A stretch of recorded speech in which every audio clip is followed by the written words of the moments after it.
warahmatullahi wabarakatuh. Di sini saya akan menjelaskan tentang sediaan pil. Pengertian pil sendiri adalah suatu sediaan yang berupa massa bulat yang mengandung satu atau lebih bahan obat. Menurut Lerbock-Derived, pil sendiri adalah salah satu bentuk sediaan padat yang berbentuk bola kecil dengan berat 100 mg sampai 500 mg. 2. Syarat sediaan pil.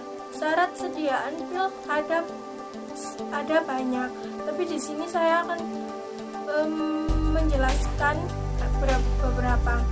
Salah satunya homogen ukuran. Homogen sendiri yang dimaksud adalah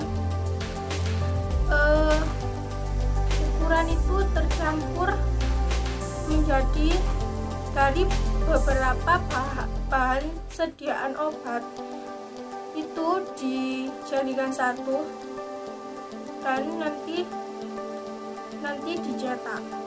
2. Bentuk itu sangat mempengaruhi sediaan obat. Warna itu tergantung dan dosisnya. Nah, dosisnya sendiri udah dihitung. Jadi dosis untuk pil dan obat-obat yang lain berbeda hitungannya. 3. Macam-macam sediaan pil. 1. Bolus alba. Bolus berat lebih dari 300 mg. Pil berat sekitar 60 sampai 300 mg. Granul berat 1/3 sampai 1 gram. Grain 1 gram sama dengan 64,8 mg. Parful sama dengan berat kurang dari 1/3 gram. 4. Keuntungan dan kerugian sediaan pil. Keuntungannya mudah digunakan dan ditelan. 2. Rasa obat yang tidak enak dapat tertutupi. Relatif lebih stabil dibandingkan serbuk dan solution. Sangat baik untuk sediaan yang penyerapannya dihindari secara lambat dan sebagainya. Kerugian. 1. Obat yang kehendaki memberikan aksi yang cepat. 2. Obat yang dalam keadaan larut pekat dapat mengiritasi lambung. 3. Penyimpanan lama sering menjadi keras dan tidak memenuhi waktu hancur. Komponen pil ada 8. Yang pertama, bahan obat atau medikamen. Wujudnya padat, setengah padat, dan cair. Yang kedua, bahan tambahan. Ketiga, bahan pengisi untuk memperbesar massa pil. Jenis bahannya ada bolus alba, saccharum album, dan lain-lain. Yang keempat, bahan pengikat. Bahan pengikat atau BO non-kohestin perlu mengikat. Jenisnya saccharum liquid 20 gram untuk 60 pil, PGS 500 mg untuk 60 pil, adepslanai atau vaselin album, GS untuk bahan bersifat dan saling bereaksi dengan air, terurai dengan air atau oksidator. Yang kelima, bahan pembasah, yaitu air, aquadet, gliserin, sirup simplex, madu, dan vaselin. Yang keenam, bahan pengencer. Bila dengan bahan pengikat adepslanai atau vaselin album bersifat hidrofob, sukar larut atau pecah di lambung, perlu ditambahkan NaCO3. Yang ketujuh, bahan penabur. Agar pil tidak lengket dengan alat dan satu sama lain, Diperlukan stok amilum orizine MgCO3. Yang ke-8, bahan penyalur. Fungsinya menjaga stabilitas bahan obat, menutupi rasa, bau, bahan obat yang tidak enak, memperbaiki penampilan. Jenisnya yaitu penyalur gula atau sakarum album, penyalur selaput atau CMJ-NA, penyalur enterik atau solid silek CAE. Pembuatan masapil. Langkah pertama yang perlu dilakukan adalah menghitung bobot bahan obat per mil. Langkah kedua yaitu menentukan jumlah dan macam bahan. Setelah itu, lakukan pencampuran bahan obat dengan bahan pengisi, pengikat, dan pemecah. Tambahkan sedikit demi sedikit sambil digerus kuat. Untuk mengetahui masapil yang baik, masapil dipindahkan ke kertas perkamen lalu gulung hingga berbentuk silinder. Jika masapil masih retak dan pecah, tambahkan dengan pembasah. Dan apabila masapil lengket dengan kertas perkamen, maka tambahkan dengan bahan pengisi. 2. Pemotongan pil. Masapil yang sudah jadi dipindahkan ke kertas perkamen, kemudian dibentuk silinder dengan tangan. Lalu pindahkan ke papan pemotong pil yang sudah diberi penabur.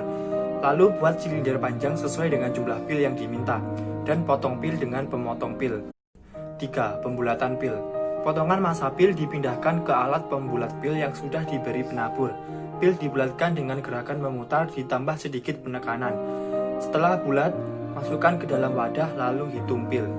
4. Penyalutan pil. Bila pil perlu disalut, lakukan penyalutan sesuai dengan jenis bahan penyalut yang dipakai. Tujuan penyalutan pil: 1. Untuk menghindari oksidasi zat aktifnya. 2. Untuk menghindari agar pil tidak pecah dalam lambung karena zat aktif tidak dikehendaki bekerja dalam asam lambung, zat aktif mengiritasi lambung, dan zat aktif rusak karena adanya asam lambung.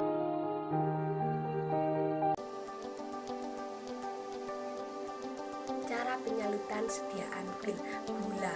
Pil diguling-gulingkan dalam sedikit sirup simplex, kemudian digulingkan dalam campuran sakarat lupuf, ditambah amilum terigu, ditambah gom arab. 1 dibanding 2 dibanding 1,5 et kering. Gelatin. Pil ditusuk jarum, celupkan dalam larutan gelatin panas sebanyak 20% dalam air, biarkan dingin. Bekas tusukan jarum ditutup dengan menotolkan batang pengaduk pada lubang tersebut. Tulo balsem. Pil dimasukkan ke dalam cawan berisi larutan tulo balsem dalam CHCl3 sebanyak 10%, lalu digoyang-goyang sampai CHCl3 menguap. Pindahkan pil ke wadah lain dan biarkan kering. Perak. Pil dibasahi dengan sirup simplex atau mucilage gom arab, kemudian dikocok dengan Ag foliatin atau sebanyak 30 pil sampai tersalut merata. Jika bahan obat bereaksi dengan Ag, disalut dulu dengan kolodium. Salol. Pil dimasukkan dalam cawan berisi lelehan salol sebanyak 20 gram atau 60 pil sampai terbasahi merata. Pindahkan ke wadah lain dan biarkan sampai salol memadat. Selak. Pil disalut dengan larutan 10% selak dalam spiritus. Setelah kering disalut lagi dengan campuran selak ditambah asam stearate ditambah ether unsur spiritus 5 dibanding 2,5 dibanding 50. Prinsip pembuatan sediaan pil. 1. Padat. Tanpa sifat khusus, langsung diracik sesuai tahap pembuatan pil. 2. Setengah padat. Jumlah kecil. Bahan obat ditambah pelarut yang sesuai agar tepat larut. Bahan obat ditambah pengisi yang warnanya kontras, ditambah zat pengikat, ditambah zat pembasah. Contoh: ekstrak beladon, ekstrak hiosciami, dan ekstrak cannabis. Jumlah besar bahan obat ditambah radix IS et masapil. Contoh: ekstrak secale cornuti dan ekstrak Fisci albi. Cair. Ekstrak cair.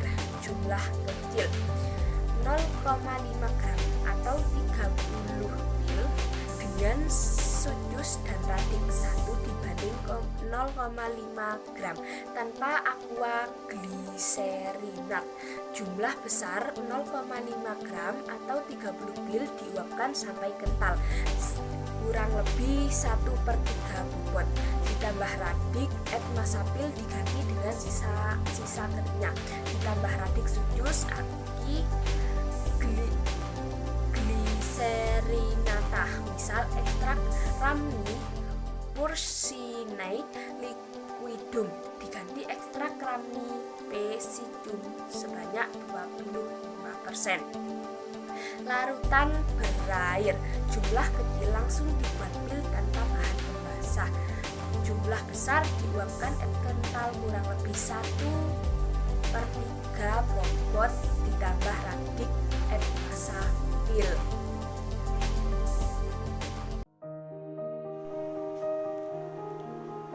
Pada video kali ini, kita akan membahas materi mengenai evaluasi sediaan pil. Nah, evaluasi sediaan pil tersendiri itu ada 4.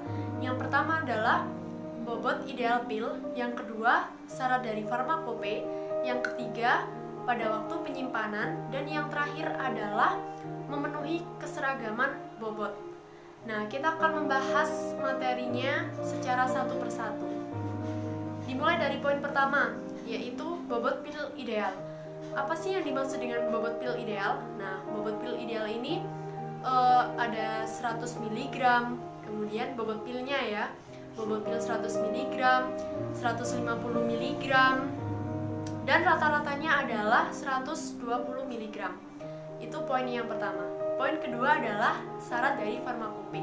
Maksudnya, yang diberikan pada semua pil yang dipaparkan dalam farmakope dan yang dapat dianggap berlaku untuk semua pil-pil, yakni pil-pil setelah dimasukkan ke dalam asam klorida sebanyak 0,04 N pada suhu 30 derajat Celcius dan dikocok-kocok keras agar atau sampai hancur ya.